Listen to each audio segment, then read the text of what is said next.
Welcome back to the Observable Unknown. A civilization can lose a building and rebuild it. It can lose an object and make another. It can even lose a written record and preserve some part of what the record once held. But when a civilization loses the people who know how to teach what matters, something deeper begins to disappear. We often imagine culture as a collection of things: books, monuments, songs, laws, tools, sacred objects sealed behind glass, even recipes. Yet none of those survives as culture simply because it remains intact.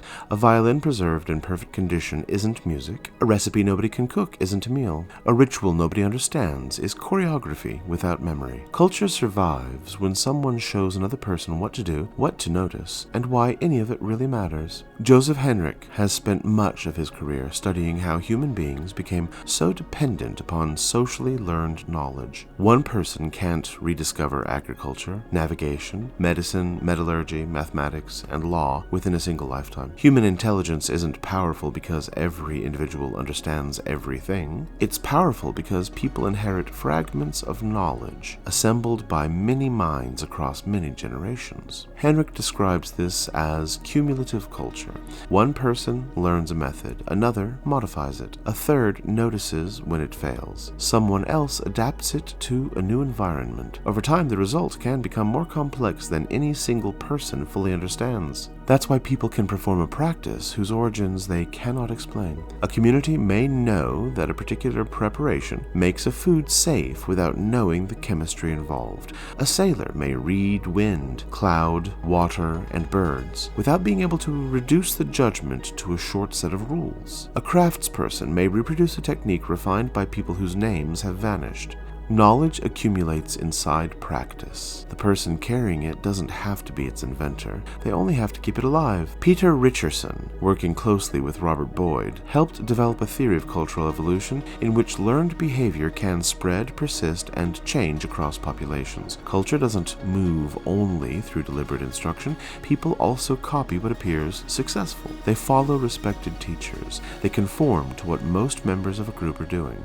They imitate those who seem experienced, prosperous, competent, holy, dangerous, or difficult to ignore. That means transmission isn't neutral. What survives isn't always what's wisest. Sometimes it's what's repeated most often. Sometimes it's what prestigious people perform. Sometimes it's what a frightened group punishes others for refusing. Culture can transmit medicine. It can also transmit prejudice. It can preserve music, agricultural knowledge, and moral restraint. It can also preserve humiliation, hierarchy, and fear. The same human capacity that carries wisdom forward can carry injury with equal devotion. So the central question isn't whether culture will be transmitted, it's what will be transmitted, by whom, and under what conditions. Children rarely inherit culture as a formal lesson. They inherit it by watching what adults praise, excuse, conceal, and repeat. They learn whether questions are welcomed. They learn which emotions are permitted.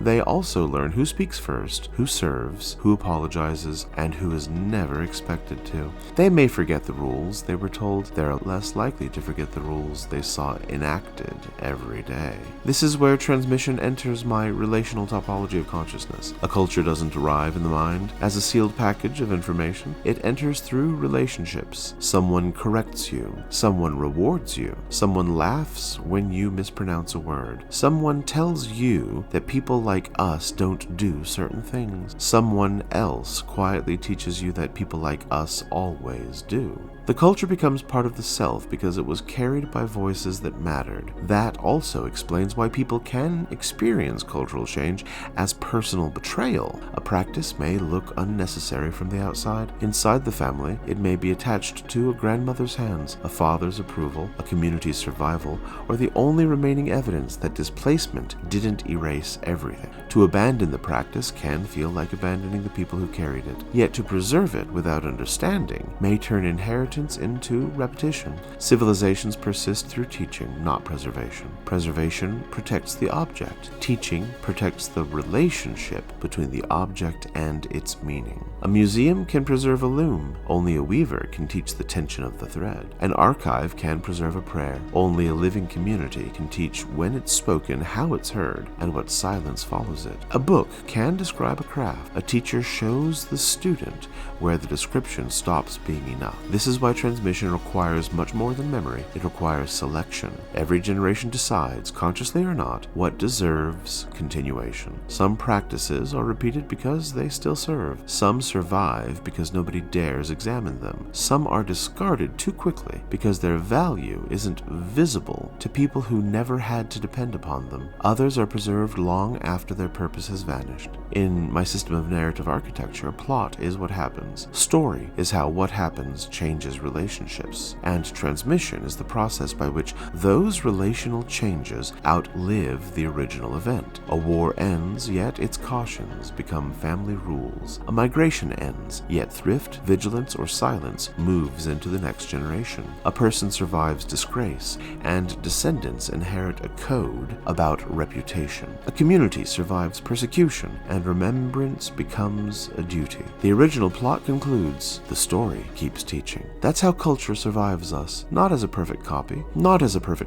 but as a chain of revisions. Each generation receives something unfinished. It keeps part of it, misunderstands part of it, corrects part of it, and sometimes mistakes an old wound for an eternal law. Different states make different decisions. A culture transmitting itself through fear will teach obedience differently than one transmitting itself through confidence. A family in survival mode may preserve rules that once kept everyone safe. Years later, those same rules may prevent anyone from living freely. So inheritance must eventually meet reflection. Not rejection for its own sake, not preservation for its own sake. Reflection. What did this practice once protect? What does it protect now? What disappears if we stop teaching it? What continues to suffer if we don't? A civilization isn't kept alive by storing everything it ever made. It remains alive when people can still enter its knowledge, argue with it, practice it, and carry its best discoveries into conditions its ancestors never saw. The teacher's task isn't to produce a duplicate, it's to produce someone capable of continuation. Culture survives when a person says, watch closely, try again, this part matters, we used to do it this way, here's what we learned, and now you'll have to decide what comes next. The deepest inheritance isn't the artifact,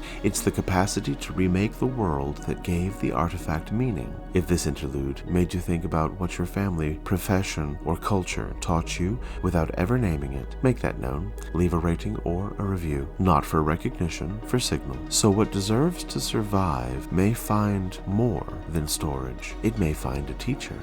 Until next time, remember, you don't become what you feel, you become what you return to.